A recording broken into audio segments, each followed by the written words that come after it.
Салам достор, бүгін коктейль жасайм. Коктейльге клубника, анан мындай сливочный балмуздак керек делет. Малина да кошсок болот клубниканын ордуна. Азыр күн ысыкта балдарга балмуздакты ушундагы витаминдештирип берсек болот. Жасоо абдан оңой, блендер керек.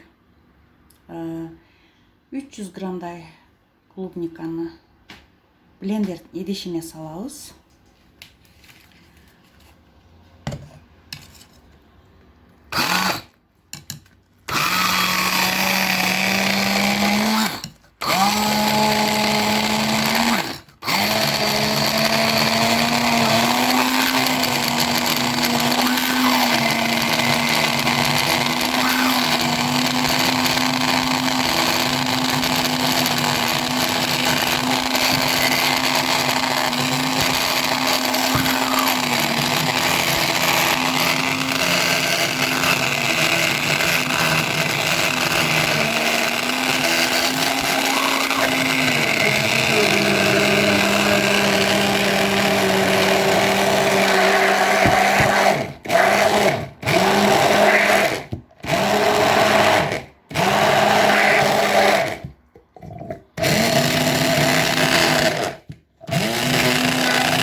Клубниканы блендер менен майдаладык. Эми мороженаны салабыз.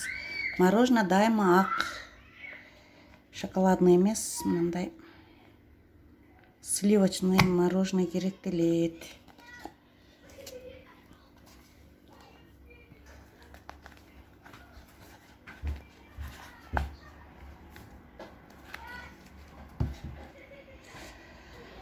Мына балмуздакты салып алдык. Эми аралаштырабыз.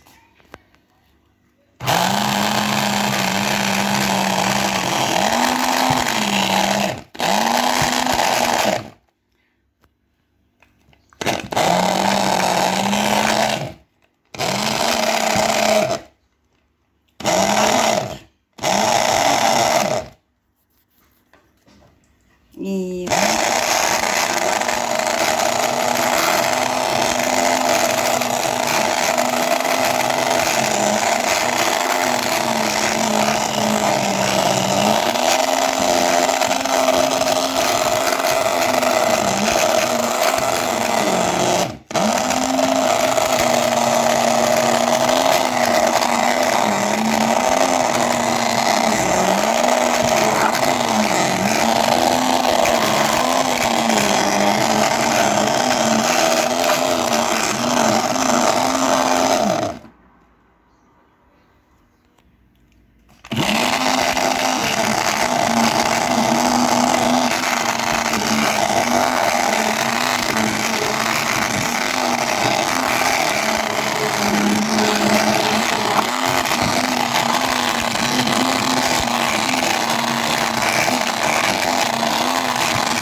азыр балам малинаны да кошуп коюңуз деп сурап атат. Малинаны да кошуп коеюн.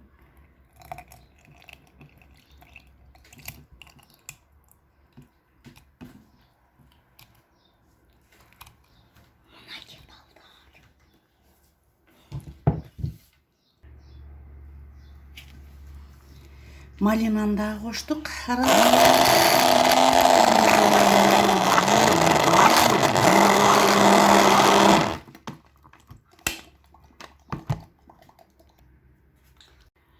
Мынакей достор, клубнично-малиновый коктейлибиз да даяр болду. Балдарга ушундай кылып жасап берсеңер болот. Жасаш оңой.